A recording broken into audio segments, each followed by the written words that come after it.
ആയിഷമോളെ shoes ഇട്ടിട്ടാണോ ടീപ്പോയിൽ കയറുന്നത്? അതിൽ അഴുക്കാവില്ലേ? താഴെ ഇറങ്ങ്. ഷൂസ് മാറ്റിയ അതിലും അഴുക്കാവുന്നേ? എന്നുവെച്ചാ അവളുടെ കാലിന്റെ അടിയിലെ ചെളി മറയ്ക്കാനാണ് ഷൂസ് ഇട്ടിരിക്കുന്നത്. ഈ കുട്ടിയെ കൊണ്ട് ഞാൻ തോറ്റു. പൊന്നു കല്ലു, ഒന്ന് നിർത്ത്, ഇവിടെ വിഷയം അതല്ലല്ലോ. ഞാനേ അശ്വിനെ ഒന്ന് വിളിച്ചു നോക്കട്ടെ. സ്വിച്ച് ഓഫ് ആണല്ലോ. പഴയ നമ്പറിൽ വിളിച്ചിട്ടാവും കിട്ടാത്തത്. പുതിയത് ട്രൈ ചെയ്ത് നോക്ക് മാമി. അവന് വേറെ നമ്പർ ഉണ്ടോ? എന്റെ ഇല്ലല്ലോ. അതിനിപ്പ കുറച്ചു നാളായിട്ട് അശ്വിൻ ചേട്ടൻ ഡുവൽ സിമ്മിന്റെ ആളല്ലേ. അവന്റെ പുതിയ നമ്പർ എന്റെ ഉണ്ട്. എന്നാ അമ്മ അതില് വിളിക്ക്. അത് കിട്ടുന്ന എനിക്ക് തോന്നണേ. പഴയ നമ്പറിനേക്കാളും അശ്വിൻ ചേട്ടന് ഇഷ്ടം പുതിയ നമ്പറിനോടായിരിക്കുന്നേ. റിങ് ചെയ്യുന്നുണ്ട്. ഞാൻ എപ്പോ വിളിച്ചാലും അവൻ ഫോൺ കട്ട് ചെയ്യും. ഞങ്ങളെ ഇവിടെ എത്തിന്നുള്ള കാര്യം തൽക്കാലം അവൻ അറിയാണ്ടിരിക്കുന്നതാണ് നല്ലതെന്ന് തോന്നുന്നു. അല്ലേ, നീ അത് സ്പീക്കറിലിട്.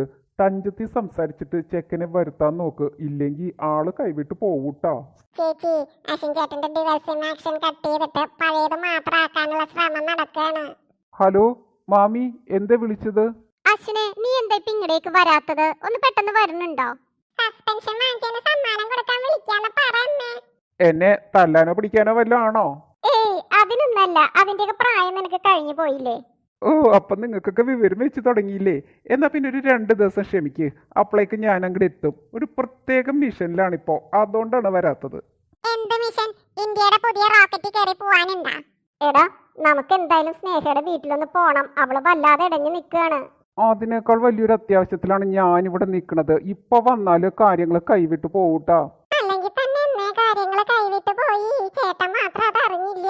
അല്ലടാ, സ്നേഹമോതിരം ബിജു വഴി ഞങ്ങളെ ഏൽപ്പിച്ചിരിക്കുകയാണ്. അതുകൊണ്ടാണ് പറയണത്. ഇനി വഹിക്കാൻ പറ്റില്ല. അത്രയുള്ളോ? നല്ല കാര്യം. എന്റെ ചെപ്പക്കുറ്റി കിട്ടാണ് അവൾ അടിച്ചിരിക്കുന്നത്. അറിയോ നിങ്ങൾക്ക്? സ്നേഹ, നിനക്കിട്ട് പൊട്ടിച്ചാ? എടാ, അത് നിന്റെ കയ്യിൽ നിന്ന് വന്ന തെറ്റോണ്ടല്ലേ ആ കുട്ടി അങ്ങനെ ചെയ്തത്. അല്ലെങ്കിൽ ചെയ്യോ?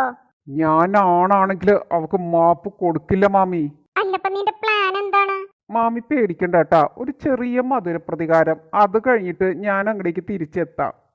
തിരിച്ചെത്തുമ്പോഴേക്കും പഴയ സിം വേറെ ആരുടെയെങ്കിലും ഫോണിൽ കയറി കൂടാതിരുന്നാ മതി. എടാ, നീ ഇങ്ങനെ വേറൊരു പെണ്ണിന്റെ പിറകെ നടക്കുന്നത് സ്നേഹിക്ക് സഹിക്കോടാ? സഹിക്കാൻ പറ്റണില്ലെങ്കിൽ പോവാൻ പറ മാമി. ലോകത്ത് വേറെ പെണ്ണുങ്ങളില്ലേ? ദേ, പുതിയ പെണ്ണിനെ കണ്ടിട്ടാണ് നിന്റെ ഈ വിളച്ചിലെന്ന് എനിക്ക് മനസ്സിലാവണുണ്ട്. ഇതാണ് നിങ്ങളൊക്കെ വിളിച്ചാൽ ഞാൻ ഫോൺ എടുക്കാത്തത്. ശരി എന്നാ, ബൈ. എടാ, നീ എവിടാണെന്നെങ്കിലും ഒന്ന് പറഞ്ഞിട്ട്. എന്തുട്ട് ഇവിടെ വന്ന് കൂട്ടിക്കൊണ്ടു പോവാനോ?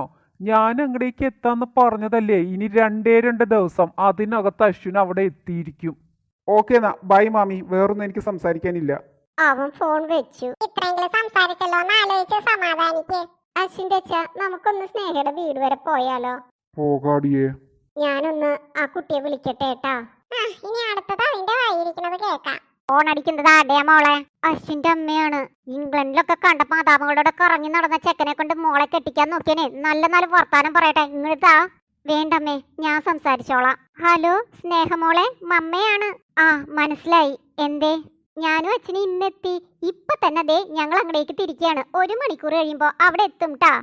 നിങ്ങൾ 1 മണിക്കൂർ കഴിഞ്ഞ് ഇങ്ങടേക്ക് വരുന്നോ? ദേ, ഈശാനിപ്പ എങ്ങെത്തും. അതിനു മുമ്പേ പെട്ടെന്ന് പറഞ്ഞിട്ട് ഫോൺ വെക്കാൻ നോക്ക്.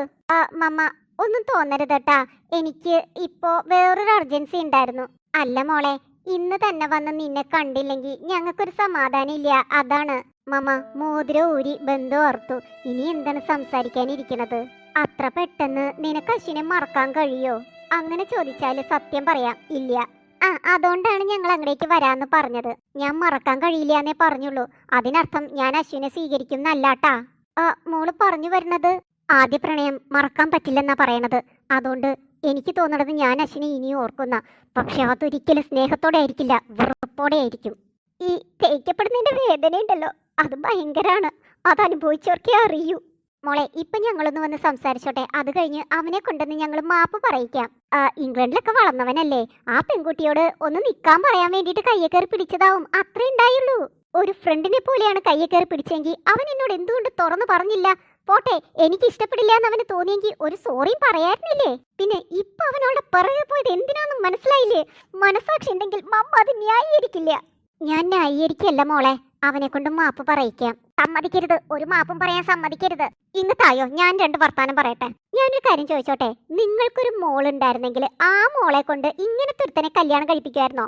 ഞാൻ ചോദിച്ചത് മനസ്സിലായോ? നിങ്ങളുടെ മകളുടെ വിരലിൽ മോതിരം അണിയിച്ച് വേറെ പെണ്ണുങ്ങളുടെ പിറകിൽ മരുമോൻ പോവുകയാണെങ്കിൽ നിങ്ങൾ അതിനെ സപ്പോർട്ട് ചെയ്ത് സംസാരിക്കുമോ ഇല്ലയോ? സ്നേഹയുടെ അമ്മേ, മാപ്പ് തരണം. നിങ്ങൾക്ക് മനസാക്ഷിയുള്ളതുകൊണ്ട് അത് പറഞ്ഞു. അത് നിങ്ങളുടെ മകനില്ല. ആ പിന്നെ സ്നേഹിക്ക് നല്ലൊരു ആലോചന വന്നിട്ടുണ്ട് കേട്ടാ. ഇന്ന് അവര് പെണ്ണ് കാണാൻ വരികയാണ്. കേട്ട് കാണും, ഈശാനിയോ പ്രൈവറ്റ് ലിമിറ്റഡിന്റെ ഓണറാണ്. ചെക്കന് എൻ്റെ മോളെ കണ്ടിട്ട് ഇഷ്ടപ്പെട്ടിട്ട് അങ്ങനെ വരികയാണേ. അന്വേഷിച്ചപ്പോൾ കുടിയില്ല, വലിയില്ല, പിടിയില്ല. ഏതൊരമ്മയും അങ്ങനത്തെ ഒരു പയ്യനെ കൊണ്ട് കെട്ടിക്കാനല്ലേ ആഗ്രഹിക്കൂ.